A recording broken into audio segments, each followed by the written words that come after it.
Samahan niyo ako bilang isang college student na health conscious at pangarap maging milyonaryo bago matapos ang kolehiyo. Ngayon nga ay susungkit tayo ng malunggay para sa ating itatayong negosyo. Kumuha tayo ng malunggay. Lipat ko lang yung sungkit. Ayun yung malunggay. Yan. Yung mataas na yan. So, makunguha na tayo kasi magtatag-ulan. So, magbibilad na tayo ng marami. Tapos para sa pasukan, dire-diretso na ako. O, diba? Pagpasukan, may bilad na ako malunggay. Madali na magluto. Hindi na ako mahirapan. So, tara. Ayun si Lolo, pakita mo. Oh, meron tayong supporter. O, diba? Tutulungan na tayo ni Lolo.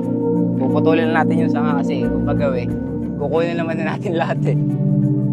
Hop!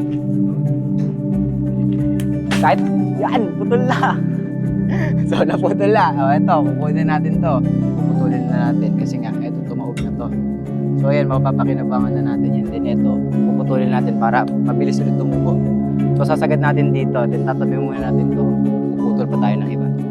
Yan! Okay, tatabi na muna natin to. Yup! So, lalagay ko muna dito yan. Yan, ililay ko lang dyan. Tapos, putol pa ako ng mga dalawang sanga pa siguro para mas marami. So, ito, sinusulit ko talaga kasi nga, 1 month na lang pasukan na ulit. So, kailangan ko magkaroon ng marami. So, since hindi rin naman natin masasabi kung, di ba, kung maraming bibili or konti, pero mas okay na yung sigurado, di ba? So, ayan, kailangan natin yan. Hop! Sumabit sa paya. Dami. Okay. Ito na nakukuha natin, oh. Marami-rami na yan, pero dadagdagan pa natin yan kasi kumbaga, mag-i-stock na ako ng marami talaga. Napapatuyuin. Pero although ngayon, makulimlim, tinan niyo yung paligid, yung ulap, ang kapal ng ulap, wala masyadong araw. Pero, hihimay na natin yan. Tapos, mamaya, pag umaraw or bukas, lalabas natin para ipilat. 1 day lang naman yan, tutuyo na yan. Okay, last na. Ito siguro dito sa likod. Ano ba ba? Hop! So, putulin natin ito isa-isa para mas madali nating mahibay. Dito natin lalagay.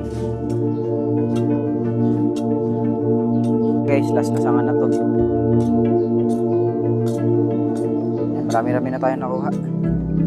So, ayan. So, ito guys, okay na. Nababad na natin ngayon. Papagpag na natin to para umayin na natin. So, ayan. Malinis na yan. Ano na ako dyan. 3 palit na ng tubig. Kasi syempre kailangan talaga maglawan na mabuti bago ibilad para malinis. So, tuloy natin yung paggawa natin guys. So, iniisa-isa ko talaga siya para iniiwasan ko masamama yung mga maliliit na tangkay na rin. Para purong dahon lang talaga yung papatuyuin natin. And ayan. Kaya sobrang tagal na itong process na to. Yan ko lang mag-isa kaya sobrang hirap. Pero wala, pinasok na natin to. Tutuloy-tuloy ko na to. Diba? So kada batch talaga nung malunggay na magagawa ko, inaabot siya ng 4 days. Yung process niya talaga, 4 days talaga in total. 4 to 5. Kasi di ba magbibilad ako netong dahon, 1 to 2 days to. Then, niluluto ko. Pagka-steam niya, ibibilad ko ulit ng 1 to 2 days. So 4 days in total, di ba? 3 to 4 days, ganyan. Depende pa kung hindi sikat na sikat yung araw. Tinry ko na siya yung blend, tinry ko na siya, ito yung ginamit ko yung hilaw. Yung hindi ko binilad. Hindi maganda yung lasa niya kasi sobrang lasang-lasa may malunggay. Kaya tinry ko talaga ibilad. Binibilad ko talaga para yung lasa niya balance lang. Matagal ang process talaga pero kakayanin natin yan. Dami pa nere, oh. Kaya ako lang mag-isa. So matagal-tagal pa to. So tatapusin na itong himay-himay lahat. Siguro abutin pa ako ng mga 2 hours. Tagal-tagal pa. So ayun lang guys. Sana support niyo ako hanggang dulo. Bye-bye.